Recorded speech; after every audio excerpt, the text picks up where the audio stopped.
열왕기상 4장 20절입니다. 20절부터 마지막 절까지. 오늘 이 본문은 이 솔로몬이 다스리는 나라 이스라엘의 번영과 평안의 의미가 뭔가 하는 것을 보여주는 그런 말씀입니다. 그것을 이렇게 말할 수 있어요. 이 솔로몬의 이 번영은 아브라함 언약. 여러분, 아브라함 언약이 간단하게 요약하면 뭐죠? 자손의 언약, 땅의 언약입니다. 자손과 땅의 언약. 근데 그 아브라함 언약이 눈에 보이는 가시적인 그런 성취를 하고 있다.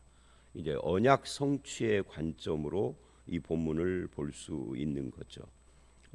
예를 들면 20절을 보면 어떤 말이 나오느냐면 이스라엘의 인구가 바닷가의 모래같이 많게 되매 먹고 마시며 즐거워했어. 이 바닷가의 모래같이 많다 하는 이것은 어디선가 우리가 들었던 표현이죠. 그 들었던 것이 뭐죠? 바로 아브라함에게 약속하신 창세기의 그 표현하고 똑같은 겁니다. 그래서 지금 아브라함의 약속이 성취되고 있다. 물론 아브라함의 약속의 궁극적인 성취는 예수 그리스도가 오시는 거예요. 근데 그거는 이제 영적 의미로서의 그런 거고, 눈에 보이는 정말 자손, 아브라함의 육신의 자손들이 많아지고 있다. 그거 지금 이야기를 하는 거죠. 또 21절을 보면 어떤 이야기가 나오느냐면 솔로몬이 그 강에서부터, 이 그 강이라고 하는 이것은 이제 우리들에게는 생소하지만 이스라엘 사람들에게는 익숙한 표현. 보통 이 그 강, 우리가 땅을 보면 그 강 그러면 어디죠? 우리 대한민국 사람들이 그 강 있잖아 이렇게 말을 하면 어떤 강을 말하나요? 금강을 말하나요? 섬진강을 말하나요? 전주천은 강이 아니라 천이니까 뭐 그런다 치고, 한강입니까? 그것도 한강도 남한강, 북한강, 뭐 강들이 많아요. 남북이 분단됐지만 분단되기 이전이라고 하면 북한 쪽에도 강들이, 큰 강들이 있어요. 두만강, 압록강은 물론이고, 그 강 그러면 어디냐는 거죠. 근데 구약 성경에서 그리고 이스라엘에게 그 강 그러면은 보통 어디를 말하느냐면 유프라테스 강을 말합니다. 그래서 이 유프라테스 강은 구약뿐만 아니라 신약에서도 항상 중요한 강으로 등장을 해요. 구약의 마지막 시대인 에스라 느헤미야 그때에도 강 저편 총독 뭐 이런 표현이 나와요. 이 강이 요단강인가? 근데 요단강은 그 강이라고 하지 않아요. 요단강은 그냥 요단강인 거죠. 그래서 이게 유프라테스 강입니다. 근데 유프라테스 강은 이스라엘로부터 굉장히 먼 곳이에요. 그 제일 북쪽, 북서쪽이 터키에 있으니까. 그리고 제일 남쪽은 저 이라크 지방 걸프만에 이렇게 쭉 이어져 가니까 솔로몬이 정말 그 유프라테스 강 그쪽까지 다 다스렸을까? 역사 속에서 정말? 글쎄요. 어쨌든 그 강에서부터 블레셋 사람의 땅에 이르기까지, 이 블레셋 사람의 땅은 이스라엘이 다스리는 영토 최남단이죠. 그러니까 최북단과 최남단을 이야기를 하는데, 그리고 애굽 지경에 이르기까지, 애굽 지경에 이른다란 말은 요즘 말로 하면 시나이 반도까지 다 솔로몬이 다스리고 그 나라들이 조공을 바쳐서 섬겼다. 그러니까 이게 다 이스라엘 영토라기보다는 이스라엘 영토는 그거보다는 좀 작은데 이들이 솔로몬에게 조공을 바쳐서 그것까지도 다 이스라엘 영토처럼 지금 말을 하고 있는 거죠. 그리고 24절을 보면 그 강이 또 나와요. 솔로몬이 그 강 건너편을 딥사에서부터 가사까지 모두 그 강 건너편의 왕을 모두 다스림으로 평화를 누렸다. 이 그 강에서부터 애굽 지경까지를 다 다스렸다 하는 말은 말하자면 아브라함에게 주신 땅의 약속이 이루어지고 있다 하는 이야기입니다. 물론 이 땅도 궁극적인 영적인 의미로서는 이런 이 지구에 있는 진짜 땅덩어리를 말하는 것이 아니라 하나님 나라와 관계가 돼요. 그러니까 아브라함 약속은 예수 그리스도와 하나님 나라하고 연관이 되는 약속이지만 가시적인 성취로서 이 땅에서 지금 아브라함의 약속이 이렇게 솔로몬을 통해서 이루어지고 있다 하는 것을 언약적인 관점으로 표현을 하고 있는데, 그렇게 20절 그리고 21절 24절 이렇게 인구와 땅 이야기를 하면서 그 사이가 22절 23절이죠. 거기에는 번영에 대한 이야기를 합니다. 그래서 솔로몬의 하루 음식물은 하면서 쭉 밀가루, 굵은 밀가루, 살찐 소, 초장의 소. 솔로몬이 하루에 소를 10마리를 먹나요? 이 솔로몬이 혼자 먹는 것이 아니라 이제 솔로몬이 통치하는 그 통치의 나라에서 얼마나 물질이 풍부한가, 이게 아마 솔로몬 개인이 먹는다는 이야기가 아니라 솔로몬의 신하들, 가족을 포함해서 이들이 하루에 먹는 음식물이 이렇다. 이 정도의 음식물이라고 한다면 이게 나라가 엄청나게 부강해야만 가능한 건데, 이게 가능했다 하는 이야기를 지금 하고 있는 거예요. 그것이 22, 3절뿐만 아니라 26절로 28절에도 솔로몬의 통치하는 나라의 부강함을 표현을 하는데, 그 번영과 부강함과 평화, 24절 끝에 평화를 누렸으니 그러죠. 25절에도 솔로몬이 사는 동안에 단에서부터 브엘세바에 이르기까지 각기 포도나무 아래와 무화과 나무 아래서 평안히 살았더라. 이 평화와 평안 유사하죠. 이게 지금 솔로몬의 나라가 이렇게 부강하고 평화로웠다, 번영과 평안을 누렸다 하는 것을 말하고 있는 겁니다. 그리고 이 26절로 28절을 보면 솔로몬의 병거의 말이 외양간이 4만이고 외양간만 4만 개라는 거죠. 마병이 12,000명이며 현재로 말하면 이 마병이라는 것은 요즘으로 말하면 탱크 같은 거잖아요. 이게 12,000명입니다.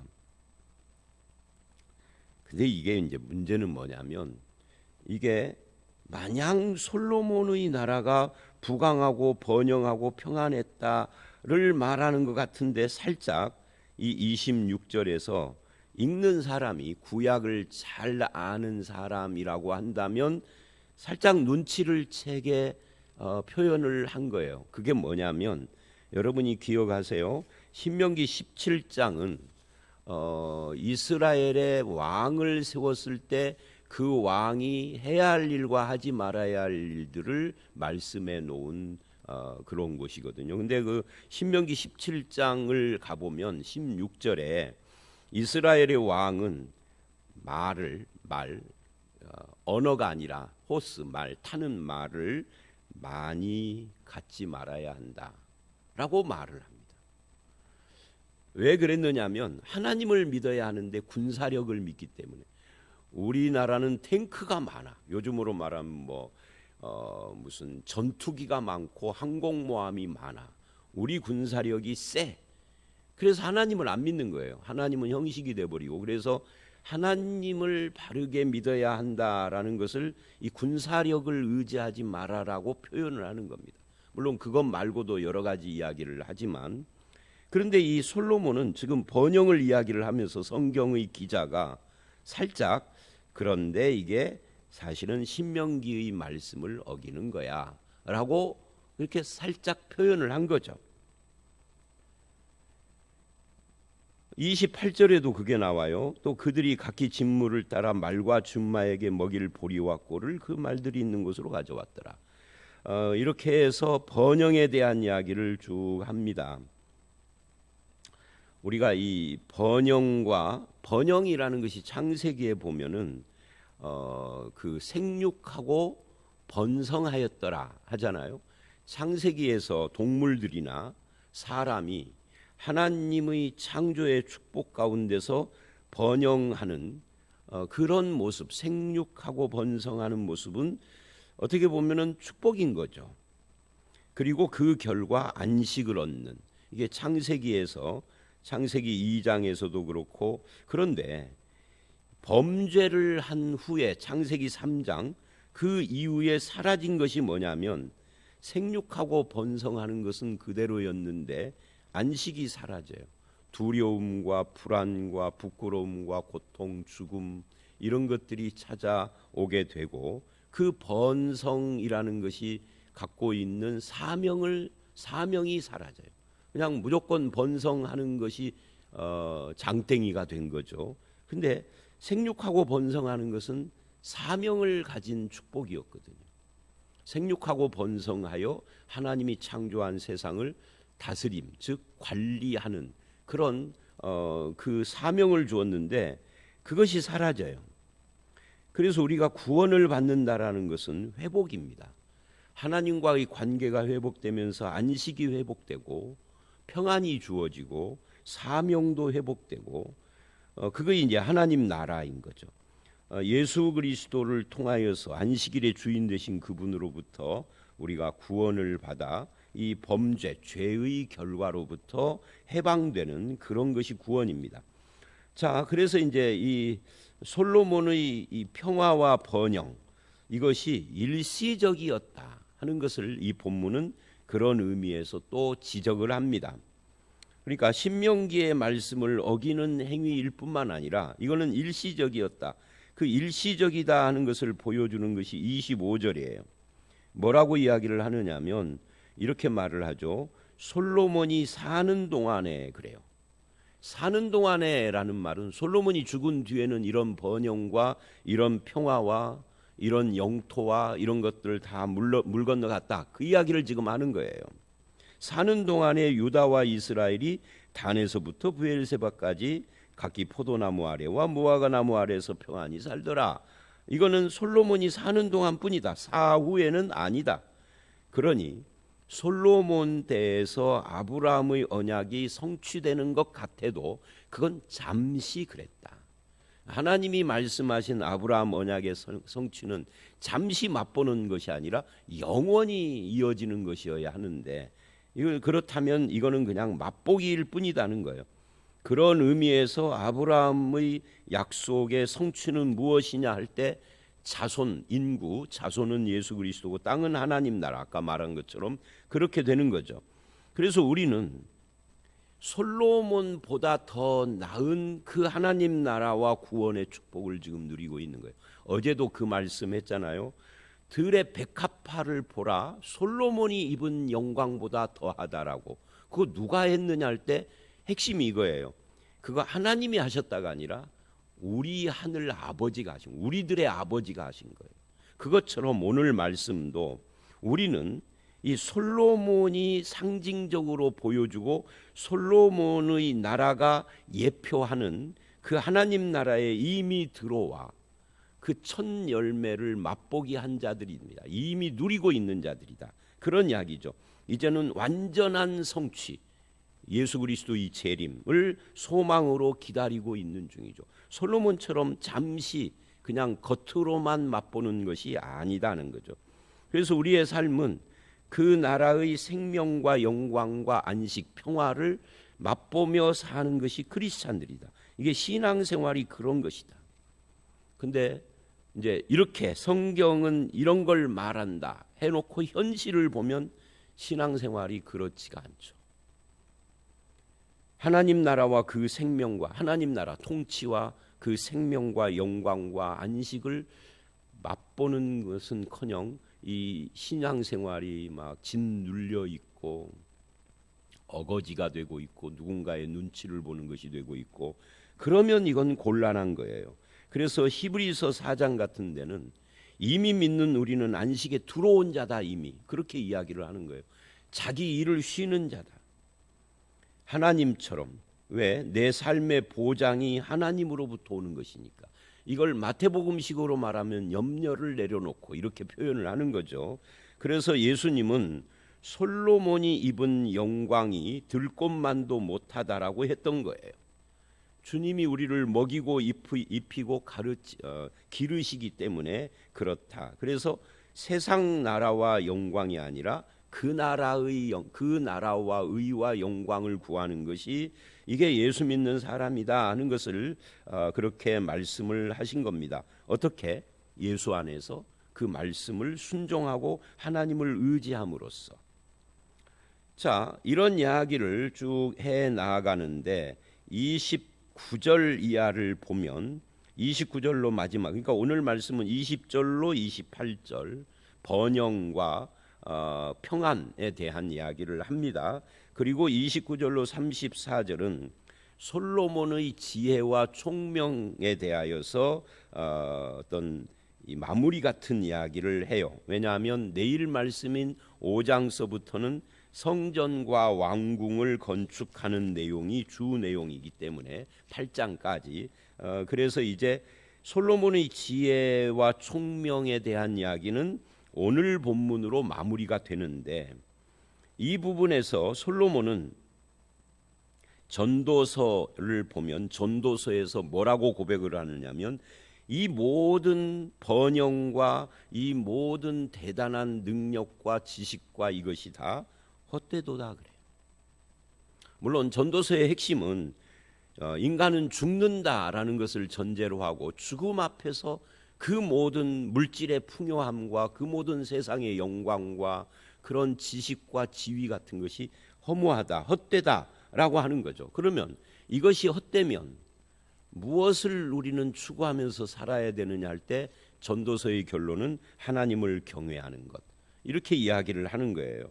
하나님을 경외하는 것이 참된 지혜지 이런 것은 헛된 거다. 뭐 이렇게 솔로몬은 고백을 했었어요. 그래서 버려야 할 지혜가 있고 추구해야 할 지혜가 있는 겁니다. 버려야 할 지혜는 다른 말로는 인간적인 잔꾀예요. 사람의 잔꾀가 누군가에게는 참 지혜롭다라고 느껴질 수 있으나 그건 결국은 참된 지혜가 아닌 거죠. 추구해야 할 지혜는 뭐예요? 하나님의 말씀의 지혜고 야고보식으로 말하면은 위로부터 주어지는 지혜예요. 위로부터 주어지는 지혜는 순발력 있게 뭘 대처하는 그런 잔꾀 스타일이 아닌 거죠. 겸손하고 화평하고 온유하고 이렇게 나가잖아요. 야고보서에서 그런 지혜. 그래서 지혜와 총명에 대한 이야기를 이 본문이 지금 하고 있는데 29절을 보면 하나님이 솔로몬에게 지혜와 총명을 심히 많이 주시고 그러니까 이 지혜와 총명도 하나님의 선물, 하나님이 주신 것이다 라고 이야기를 해요. 스스로 똑똑한 것이 아니다. 우리가 열왕기상 4장에서 듣는 마음을 달라고 했고 그 간구가 하나님의 마음에 좋아서 합당해서 지혜도 주시고 능력도 주시고 뭐 구하지 않은 것도 주셨다라고 한 것처럼 이게 스스로 똑똑한 것이 아니라 하나님이 주신 지혜예요. 뭐 주셨다라는 것은 무슨 말입니까? 가져갈 수도 있다는 거예요. 영원한 것이 아니다. 내 소유가 아니다. 주신 것 걷어가시면 없는 거죠. 미련한 자가 되는 거죠. 솔로몬은 그런 경험을 했어요. 솔로몬에 대해서는 논란이 뭐냐면 회개했을까 이거예요. 회개했다라고 말하는 학자도 있고 그건 불확실하다라고 하는 학자도 있고 둘로 갈려요. 전도서 같은 이 헛되도다라는 것을 회개의 표시로 보기도 하고 그러니까 애매해요. 솔로몬은 애매한 존재예요. 어쨌든 그리고 하나님이 주신 지혜 그것이 세상 사람보다 뛰어나다 그렇게 이야기를 하고 솔로몬의 이름이 사방에 들렸다라고도 말을 하고 그래요. 이 본문을 보면 그런 이야기를 하죠. 그 다음에 29절을 보면 또 하나 특이한 것이 있습니다. 지혜와 총명을 힘이 많이 주시고 다음에 뭐라고 하느냐면 넓은 마음을 주시되 바닷가의 모래같이 하셨다. 그렇게 이야기를 해요. 바닷가의 모래가 얼마나 많아요? 그 넓은 마음. 왜 이걸 바닷가의 모래같이라고 했는가는 알 수가 없습니다만은 바닷가의 모래는 아브라함의 약속인 20절하고도 연결이 되죠.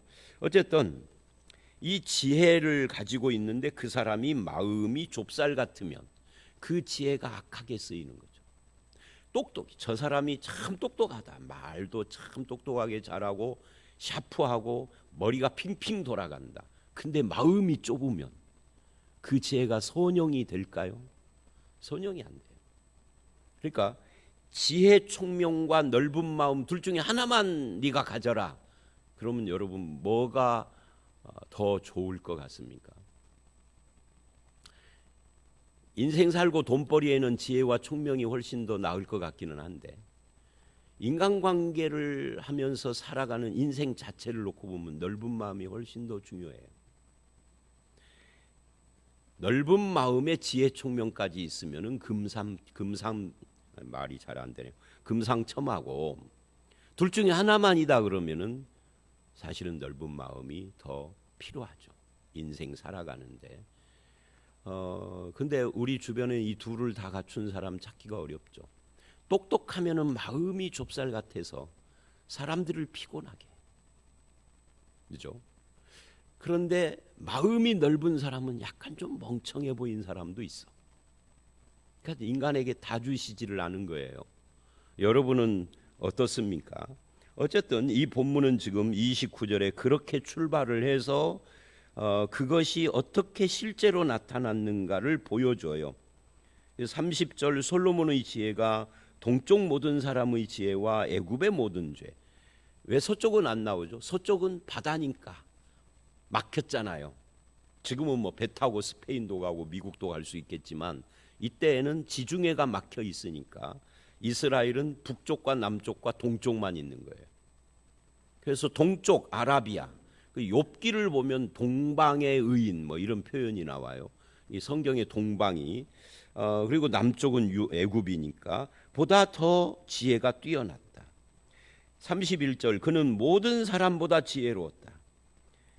예스라 사람 에단과 마올의 아들 헤만과 갈골과 다르다보다 나음으로 이 사람들이 누군지는 전 모르겠어요. 또 이 사람들이 누군지 알고 싶은 마음도 별로 없어요.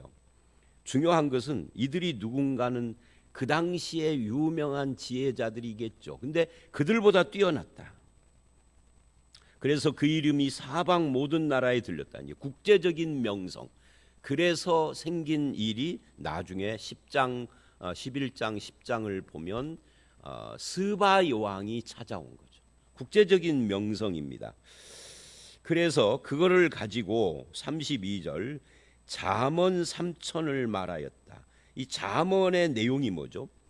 여러분 우리가 잠언서가 있잖아요. 잠언에는 솔로몬의 잠언이 대부분이지만 솔로몬의 잠언이 아닌 것들도 있어요. 이 잠언을 읽어보면 그래서 이제 한국 기독교인들의 부모들은 자녀들에게 잠언을 매일 한 장씩 읽게 해서 한 달에 한 번 잠언을 반복적으로 뭐 1년이면 12번. 근데 그런 부모들이 과거에 많았었어요. 근데 저는 뭐 잠언 우리 애들에게 매일 그렇게 읽어라 하고 싶지는 않아요. 잠언은 이스라엘 사람들에게 주신 인생의 지혜예요.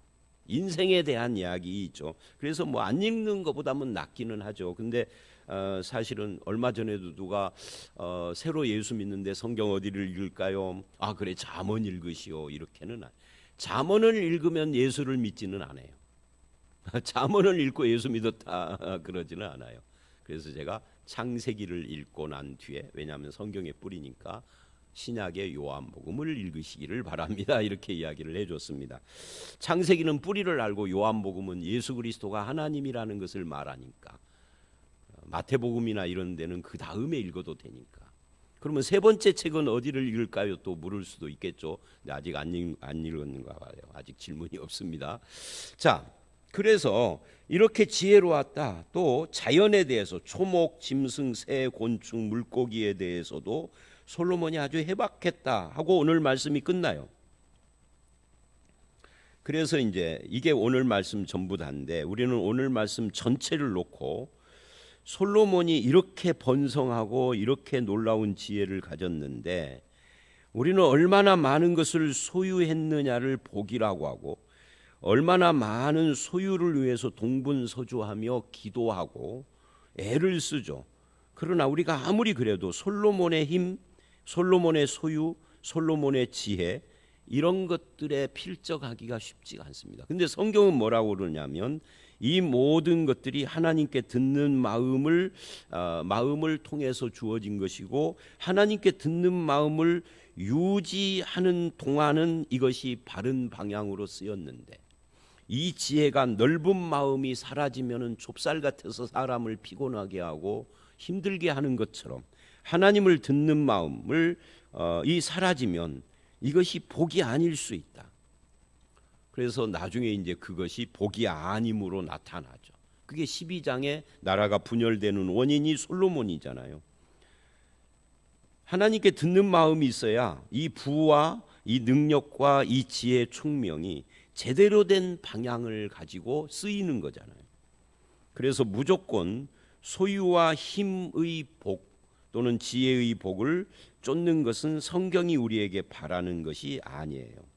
하나님의 뜻을 세우는 지혜고, 하나님의 영광과 하나님 나라를 섬기는 데 쓰임받는 능력과 소유여야 하고, 사람과 생명을 살리는 데 쓰는 능력이고 지혜여야 하는 거죠.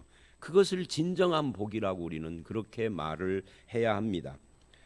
그렇지 않으면 안 믿는 사람이 소유를 많이 가지고 있고 지혜롭고 똑똑한 거고 아무 차이가 없는 거예요.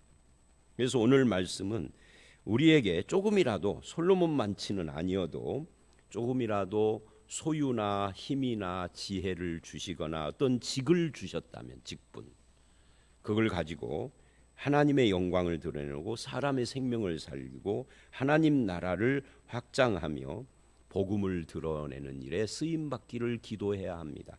그런 목표와 방향이 없이 무조건 소유와 힘과 지혜만 구하는 것은 옳지 않다. 이렇게 이야기를 할 수가 있습니다. 여러분의 삶이 바른 방향을 향하여서 하나님이 주신 것이 사용되고 쓰임받는 그런 삶을 사시기를 주의 이름으로 축원합니다. 함께 기도하겠습니다. 하나님, 솔로몬 나라의 번영과 평안, 그리고 솔로몬의 지혜와 총명에 대해서 오늘 본문에서 마무리하는 말씀처럼 우리가 봤습니다. 그러나 이 모든 것은 하나님이 주신 것이며 하나님께 듣는 마음으로부터 나온 것임을 우리가 잊지 않게 하시고, 이 소유와 능력과 지혜와 이 모든 것을 가지고 하나님의 뜻을 세우고 하나님의 영광을 드러내며 사람의 생명을 살리고 하나님 나라의 확장을 위하여서 선한 청지기로 쓰임받는 일에 방향을 세우고 목적을 세우고 살아가는 우리가 되게 해 주시옵소서. 나에게 주신 모든 것이 하나님이 주신 청지기적 사명임을 끝까지 잊지 않고 믿음으로 사는 우리가 되기를 간절히 바라올 때 예수님 이름으로 기도드렸사옵나이다. 아멘.